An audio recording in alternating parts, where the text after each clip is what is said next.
Ayan. Alright guys. Dito pong muli ang inyong kumusta muna kayo dyan mga ka-breeder no? Dito po kami muli ang inyong tigasig mister at si Commander. Ayan. Mas maganda kasi yung lagi na kaming dalawa. Tuturuan ko siya magluto ng sinantol. Kasi di pa raw niya natitikman. Hindi pa natikman eh. Pag Ayun, kung gusto niya matikman, matuto siya magluto. Ayun. Ayan. Ano bang pakay natin dito ngayon, be? Ito, magluluto tayo ng sinantol. Yung mga taga Bicol dyan, at saka yung nakatira sa Quezon, yun, alam nila yung kung ano yung sinantol.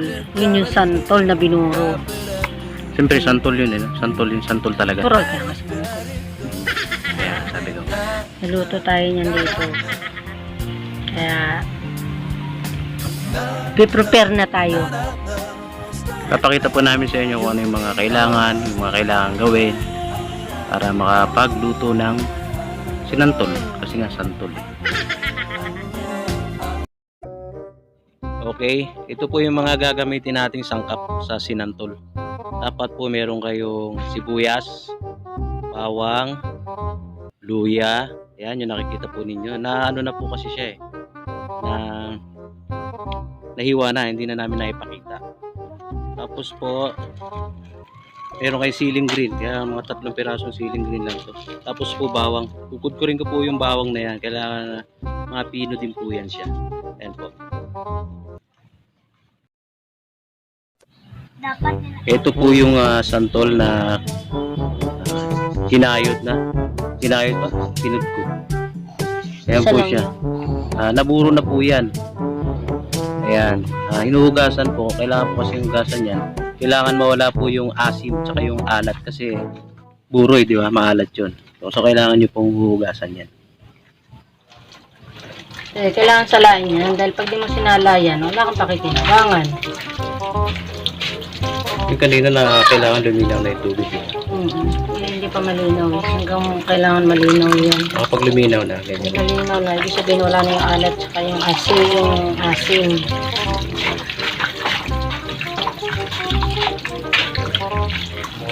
Lalo yun nandun, yung finished product na yun nandun. Ito yung ba? Kasan pa yun?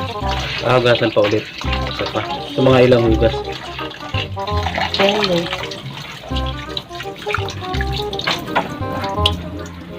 Ano, hindi pa alat. Pag di na maalat, yun okay na yun.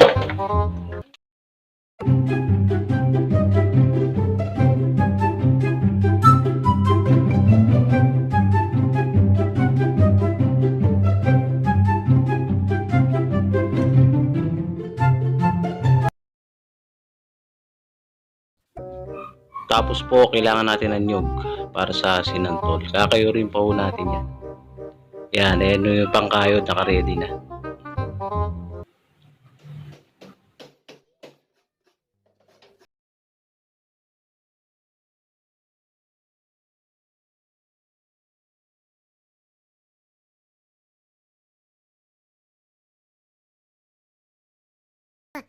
Oy. At pagkatapos po, pag napigaan na po yung santol, ayan, ilagay nyo na po sa, ano man tawag dito? Sa linyasi. Ay, talyasi. Ayan, tayo nga, tayo. Ayan. Ayan, ilagay nyo na po yung rekado. Lahat na po, pagsama-samahin nyo na po. Ayan.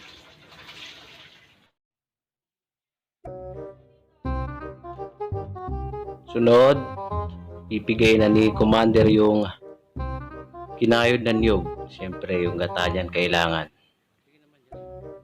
Ayan. Seryoso po si Commander. Kaya magulo, seryoso yan.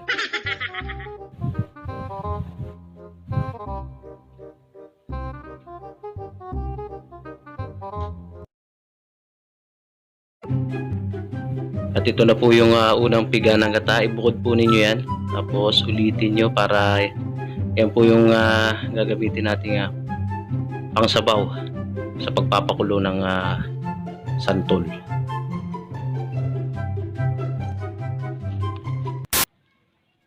Ayan po, nakapagpa-apoy na rin. Dito po natin lulutuin yung sinantol.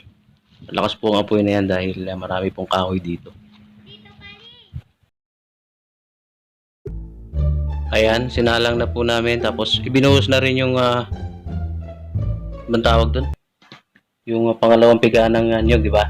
Yun po ang unang pangsasabaw ninyo. Ayan, tapos halu-haluin nyo para hindi magbuo-buo yung mga santol. Ganyan po. Hindi naman maghuhubo yan. Kaya ko yan yung nalo-ano kasi. Para madurog yung ano.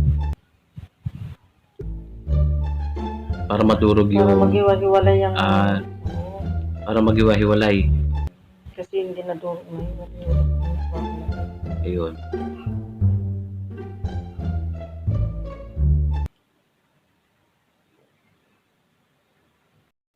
Tapos, hayaan lang po ninyong kumulo. Ayan, medyo malakas yung apoy niya para mabilis siyang maluto.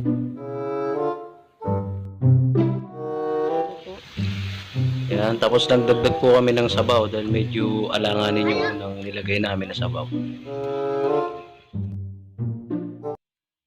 At ito po yung sasahog natin, pork. Ayan, meron pa akong isang sahog to yung pusit. Nasa rep pa kasi. Hello guys, ito. Kasalang lang po yung ating European santol. Tapos nga po yung mayaman kami sa kahoy dito. Yan, pakuloyin na lang natin yan. Tapos ito natin yung igam konti. Lagyan natin yung ricado. Tapos pag yun, ano na siya, yung tuyo na siya, saka natin nilalagay yung pangalawang gata. Lakas ng apoy oh. Mayaman kami sa kahoy dito kasi oh, kagubatan.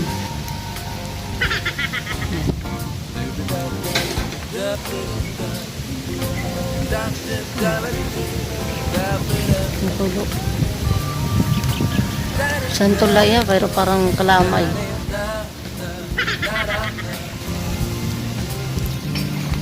Yan. Tutunan ko itong pagluluto na ito ng santol sa Quezon. Sabi niya kasi vlog ko raw eh. Vlog natin. Ituruan niya ako mag-vlog.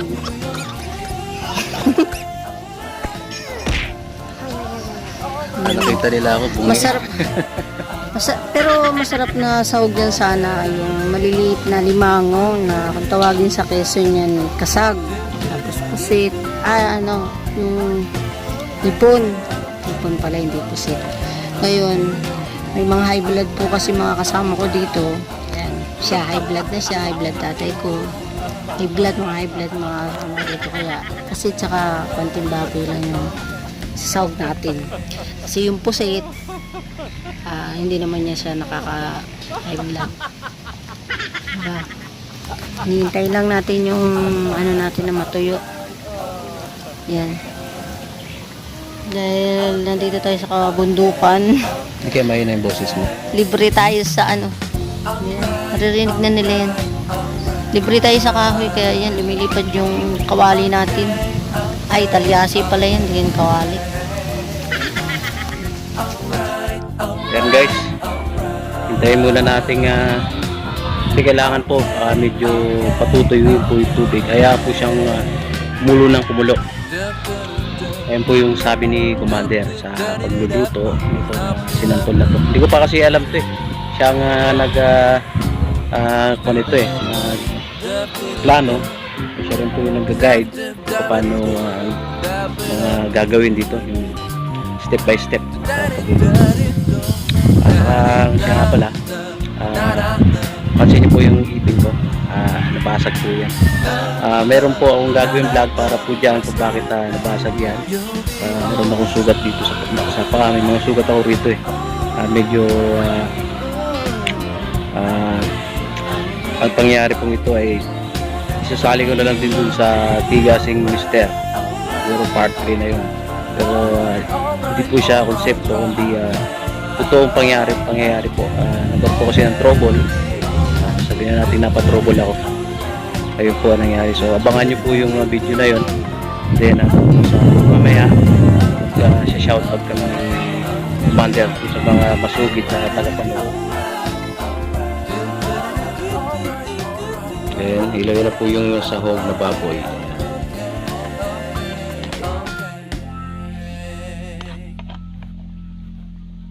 Pag nailagay na po yan, halu-haluin nyo po. Kanya lang po kasimple ang pagluluto ng sinantol. Yan, haluin lang po. Tapos pakuluin lang uli, hayaan ulit kumulo.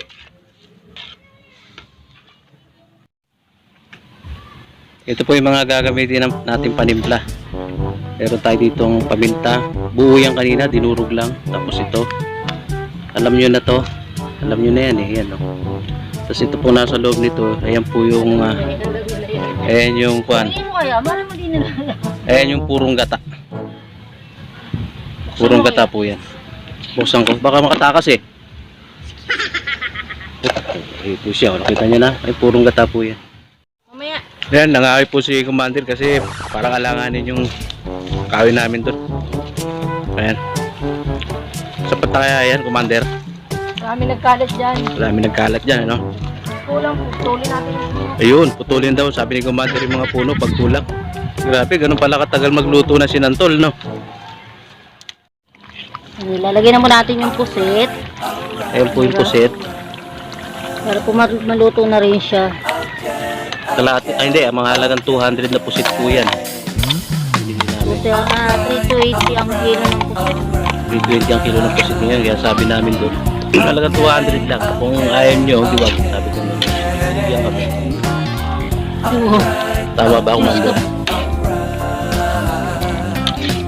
Haluin. Pag yung pusit po, pagkatanggal ninyo ng paglinis ninyo, ito na nabidyuhan kanina eh, kasi mga busy tao eh. Hindi rin po kasi namin Yung naasahan to. tinta niya, tatanggalin ninyo para kasi kapag pag di nyo tinanggal yung tinta, maitim yung santol. Ayun. Kailangan daw tanggalin po yung tinta. Ano yan? Lagyan na po natin ng pork cubes. Mga 2 piraso ba? Dalawang braso. 2 pirasong pork cubes po. Bali ilang kilo santol pala yan? 2 kilong santol yan. 2 kilo santol na binuro po. 4 na nyog. 4 na niyog. Libre naman nyog eh. Libre naman yung dito sa kila Kuya Helvin.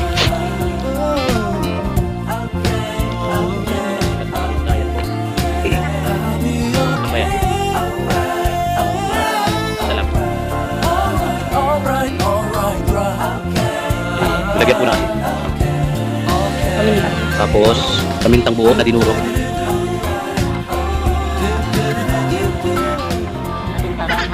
Ay!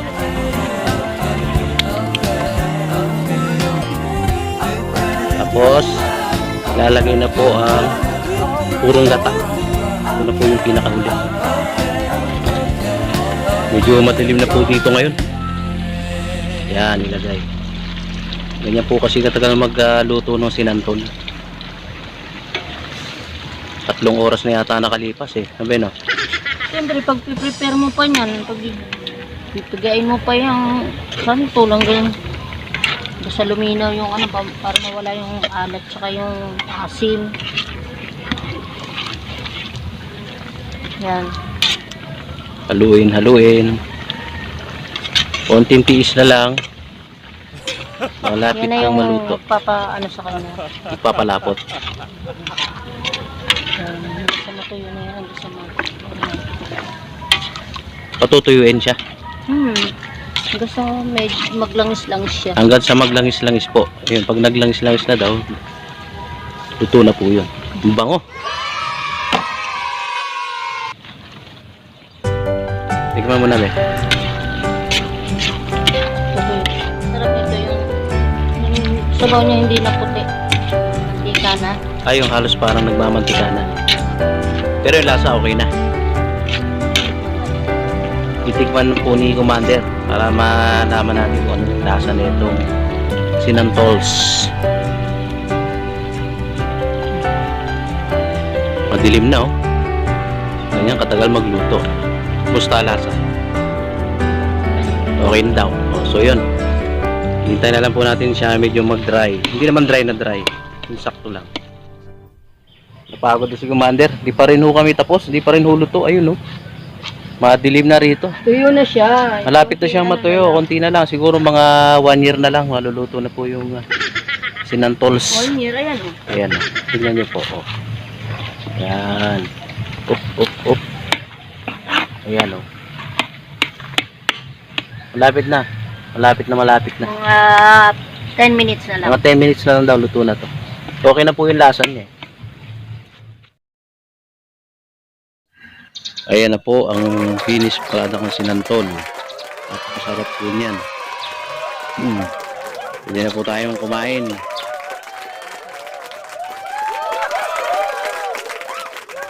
So yun nga po guys. Ipakita na po namin sa inyo kung paano magluto ng sinantol. Sana po kung may plano kayo magluto ng sinantol, makatulong tong video na ginawa namin, itong vlog na ginawa namin. Sana po huwag kayong magsawa sa suporta sa aming channel at tutulungan po tayo. At yun po, tulad po ng pinangako ko, pero po kasi akong mga subscribers na nagpapashoutout. So ito po, palakpakan muna tayo dyan. Ayan, salamat. Okay. Shout out kay pangalan nito, Miss Angie. Diyan ka muna, number 1 ka. Shout out sa'yo. Manood si Jenny V, si Loisa. Dito ka, Jenny V, si Loisa. Shout out sa'yo. Dito pa ako pa kasi ako nag-aalmusal. Tapos number 3 si Mitch from Vlog. Shout out din sa'yo. Then number 4 si Cedric Torres. Shout out sa'yo si Cedric Torres. Then last but not the least, shout out kay Ben. Gulo ako. Shout out kay Roy Mike Vlog. Ayan, silmang 5 po yung nag-request na shout out. So yun po, mga ka-breeder, huwag po ninyong kakalimutan mag-subscribe. Sa mga bago pa ho, yung kakalimutan. Huwag yung Commander. Kagabi ko kasi medyo masama yung pakiramdam niya kaya hindi na tuway. Kumain kami. Siya nakakain kasi nagsuka siya. So yun po, huwag niyo pong kalimutan abangan yung mga susunod pa naming vlog. Tapos may gagawin pa kami vlog mamayang gabi. So abangan po ninyo yun. So sa ngayon, babay na po muna. Advance Merry Christmas sa inyo lahat. Pagay mo sila, be. Ayan, nandun na muna.